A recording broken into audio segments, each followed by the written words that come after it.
các bạn, là Thúy đây. Hôm nay mình sẽ không kể chuyện gì đâu, nhưng mình sẽ đưa các bạn đến một nơi nổi bật ở Đà Nẵng. Đó là bán đảo Sơn Trà. Mình đang đứng ở biển Đà Nẵng.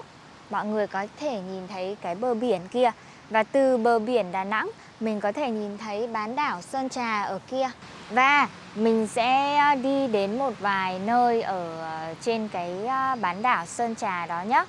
Vì nó to lắm nên mình không thể đi tất cả mọi nơi ở Sơn Trà được. Mình chỉ đi một số nơi thôi.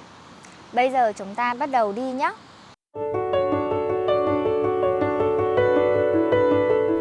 Bán đảo Sơn Trà chỉ cách trung tâm thành phố Đà Nẵng khoảng 10 phút đi xe máy thôi. Chỉ cần lái xe 10 phút thôi là bạn có thể tận hưởng không khí trong lành, khám phá nhiều cảnh đẹp mà yên tĩnh ở đây. Mọi người ơi, thật ra mình rất muốn chỉ cho mọi người một cái bãi biển ẩn ở trên Sơn Trà. Lần trước mình đi thì họ vẫn mở, nhưng mà hôm nay mình qua thì họ đóng vào rồi. Mình cũng không biết vì sao họ đóng. Họ lập cái hàng rào này thì bây giờ mình không thể đi vào cái bãi biển đó nữa. Hơi buồn một chút vì đó là lý do mà mình muốn làm cái video hôm nay.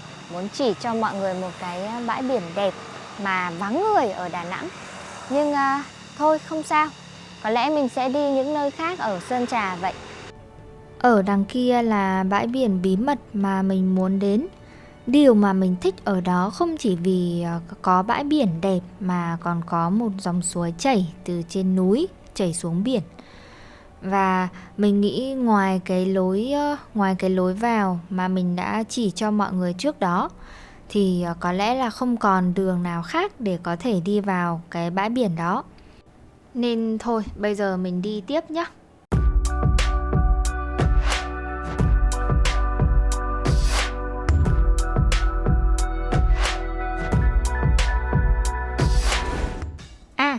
Ở đây có một cái resort bỏ hoang này.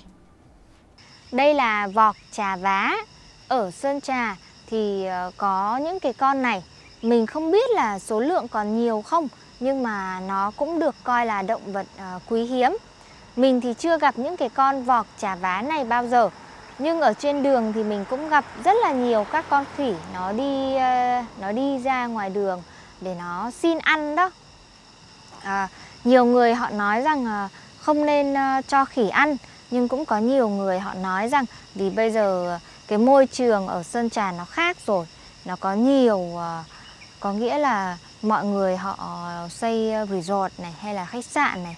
Cái môi trường sống của khỉ nó không còn nhiều phong phú thức ăn như ngày trước nữa. Nên những cái con khỉ nó phải đi xuống đường để nó xin ăn từ khách du lịch.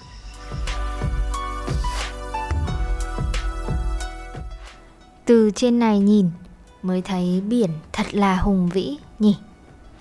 Nhưng mà giữa một phong cảnh đẹp như thế này, chúng ta sẽ thấy rất nhiều người vứt rác bừa bãi.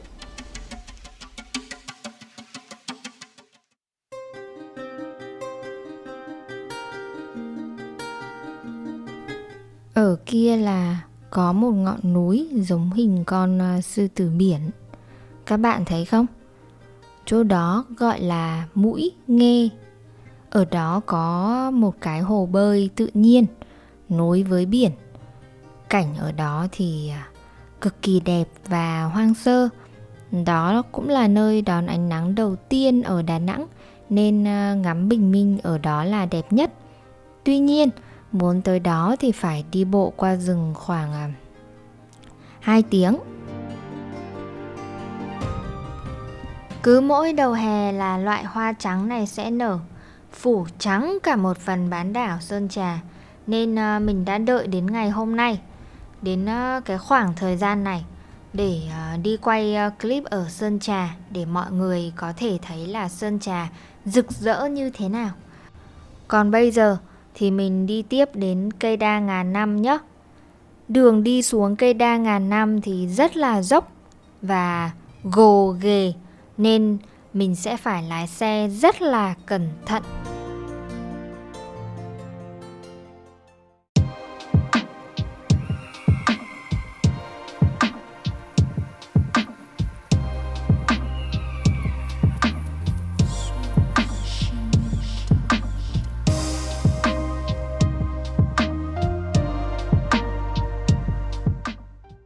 Cây đa này là cây đa 800 tuổi, nhưng người Việt Nam họ thường gọi là cây đa ngàn tuổi. Và ở Việt Nam ấy thì mọi người thường nghĩ rằng trong những cái cây to hoặc là ở những cái cây to thì thường có thần ở đó. Nên mỗi khi mà mọi người đi đến những cái cây to ấy thì mình cũng phải tỏ cái lòng kính trọng một chút. Đó, ví dụ như là không nên mặc quần áo quá ngắn, mặc quần áo thì lịch sự một chút như là áo phông hoặc là quần dài.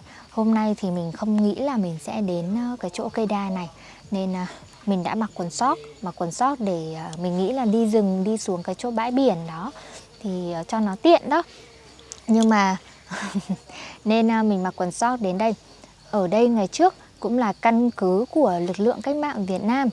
Mặc dù mọi người có thể nhìn quanh ở đây, mình cũng không biết được là ngày trước họ có thể trốn hay là họ có thể hoạt động như thế nào, vì mình không thấy có cái chỗ nào để họ có thể như là sinh hoạt hay là họp. Đó, vậy thôi. Bây giờ thì bọn mình đi đến ngọn hải đăng nhé. Nếu mọi người đi xe máy ở đây thì cẩn thận một chút nhé. Đường ở đây thì hơi xấu, nhưng mà mình có thể ngắm cảnh biển hùng vĩ ở ngay trước mắt mình. Nhìn giống như là con đường này nó dẫn thẳng xuống biển vậy. Còn đây là một con đường rất là dốc dẫn đến ngọn hải đăng. Các bạn có thể thấy không? Ở kia kìa, đó là ngọn hải đăng Tiên Sa. Đã 5 năm rồi mình mới quay lại nơi này. Mọi thứ nó hơi khác một chút. Ngày trước khi mà mình đến đây 5 năm trước thì cái lúc đó nó là trời mưa đó. Nên khi mình ở trên ngọn hải đăng và nhìn ra biển thì thấy nó hơi u ám, không có gì đặc biệt. Nhưng mà hôm nay thời tiết nắng đẹp, mình quay lại cái chỗ hải đăng này và mình thử lên trên đó để ngắm cảnh, ngắm biển nhé. Đi thôi. Nhân tiện mình muốn nói là mình rất cảm ơn anh Paul, vì anh ấy đã ủng hộ mình, giúp mình có thể mua cái gimbal mới để làm những cái video như là vlog để cho nó không bị rung. Và cũng cảm ơn chồng mình đã quên không sạc gimbal ngày hôm qua, nên bây giờ cái gimbal nó hết pin rồi. Nên từ bây giờ trở đi là mọi người sẽ thấy cái video nó hơi rung rung một chút.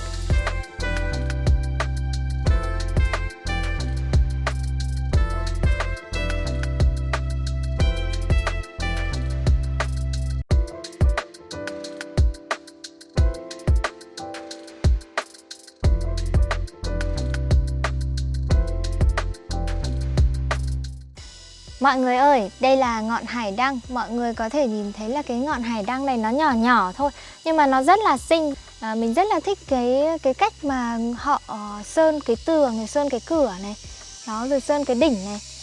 Chồng mình thì đang càu nhàu vì hôm nay mình đã nói là mình không muốn đến cái ngọn hải đăng này.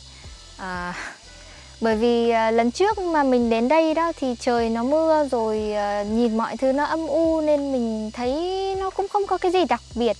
Chưa kể là lần đầu tiên mình đến đây thì hai vợ chồng mình cũng cãi nhau ở ngay trên kia kìa. Và cũng định là chia tay nhau ở ngay trên cái ngọn hải đăng đấy luôn. Lãng mạn không? Đó, nên là từ hôm đó là mình cảm thấy không có cái cảm xúc gì tích cực lắm về cái về cái ngọn hải đăng này. Nhưng mà hôm nay mình đã nghe lời chồng mình và chồng mình đã đúng. Nếu mà mọi người đến Đà Nẵng thì chắc chắn phải đến Sơn Trà một lần nhé. Nếu đến Đà Nẵng mà chưa đi Sơn Trà thì có nghĩa là chưa đến Đà Nẵng đâu. Ngọn hải đăng này được người Pháp xây vào năm 1902 và họ đã dùng đá để xây cái ngọn hải đăng này nên ở trong nó rất là mát. Cái cầu thang đi lên thì nó hơi nhỏ. Chồng mình thì hơi béo. Chồng mình là quá béo nên rất là khó khăn để leo lên cái cầu thang này.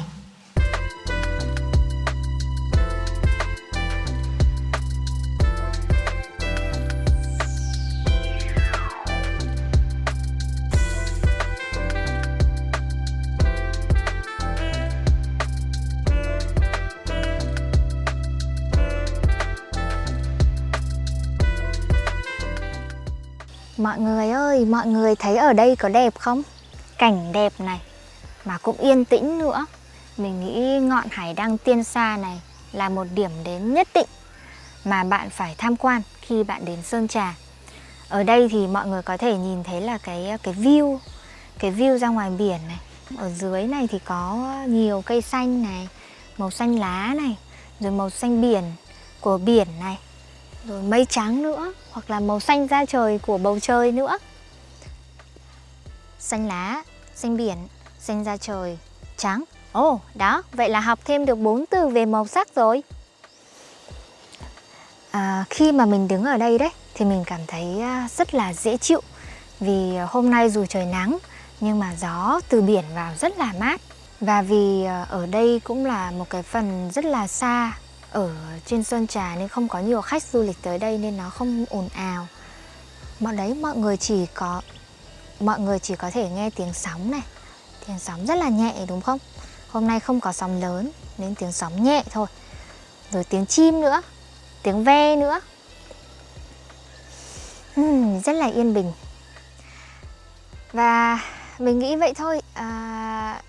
Có lẽ mình sẽ dừng cái video ở đây nhé.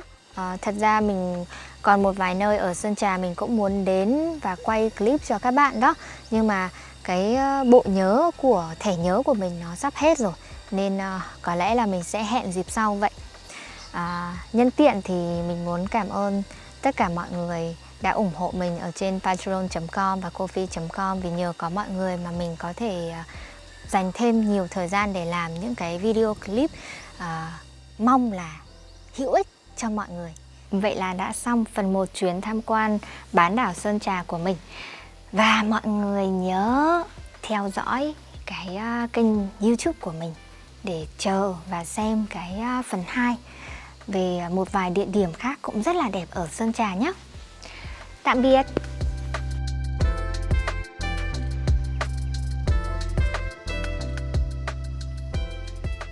Probably they also think like, what the fuck are they doing here? There's supposed to be no one.